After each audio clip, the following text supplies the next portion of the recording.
T'es en train de mentir À l'audience, c'est pour la à ta vidéo. communauté entière.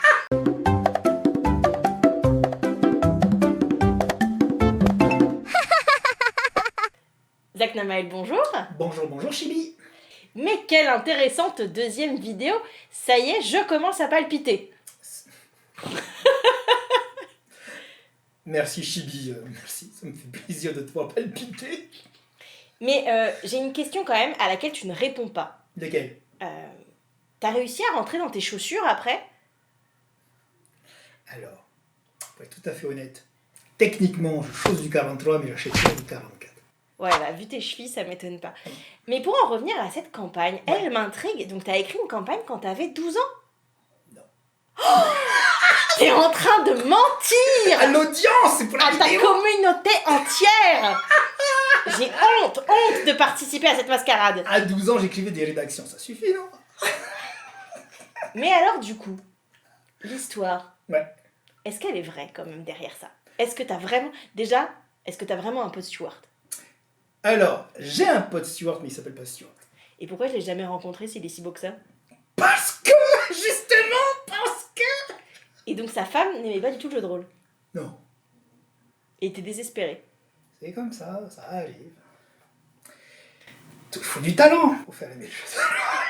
Oh putain, ça y est, on est reparti. Donne-moi du 45, je veux du 45.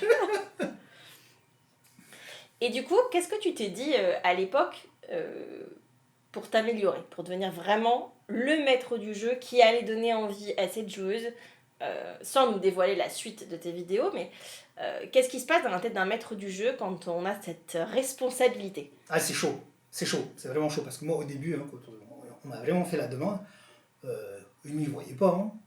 J'avais fait les 5 parties de la campagne d'avant, comme je l'ai dit dans le dernier podcast.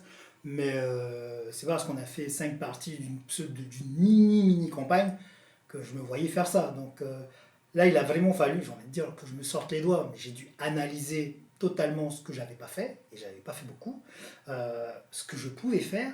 Mais surtout, je me suis demandé, attends, comment je fais moi pour entrer dans un personnage? Comme j'ai fait des années de théâtre et tout, donc j'ai utilisé les techniques en fait. Alors parle-nous justement un petit peu de ces techniques de théâtre que tu utilises quand tu fais du jeu de rôle. En fait, c'est la création de personnages, c'est-à-dire alors, je vais parler vraiment moi du coup quand je suis en tant que MJ, pas en tant que joueur. En tant que joueur, je trouve ça plus compliqué d'incarner vraiment un personnage sur le long terme qui est très très différent de soi, parce qu'on amène toujours énormément de nous dans un personnage qu'on va créer. En règle générale, c'est ce que je pense. Ça peut ne pas être vrai pour tout le monde. Il y a des Anthony Hopkins sur toutes les tables de jeu de rôle. 95% du personnage qu'on va jouer, c'est un reflet de nous-mêmes avec une variation. Voilà, c'est juste ça. Par contre, quand on est MJ, comme on va sauter de personnage en personnage, on peut vraiment s'amuser, et ça va être très court, ça va être vraiment très très court, on peut vraiment s'amuser à faire tout et n'importe quoi, et à s'amuser et à rentrer à l'intérieur. Le plus grand secret, quand on veut jouer un personnage qui n'est pas nous, c'est d'être disponible. Juste être disponible. Ça peut être bête à dire comme ça, mais c'est la disponibilité. On se met à la disponibilité du personnage qui vient, et puis tout d'un coup, on le sent, il est là, ou pas. Merci Zach Namael pour ces éclaircissements. J'ai hâte de voir comment tu vas faire passer le jeu de rôle de Il faut gratter des dés à une aventure immersive dans le prochain épisode. Merci Chibi, ciao ciao. À bientôt!